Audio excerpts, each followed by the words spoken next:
Hello everyone. Today we will talk about how to fix the app of Threads. We will go to settings. Then we click on apps. After that you will search the app Threads and you will click. You will on force stop. After that you will go to storage. Then we click on clear cache.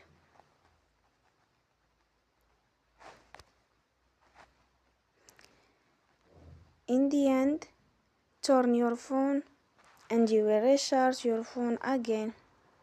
Don't forget to support us by like and subscribe.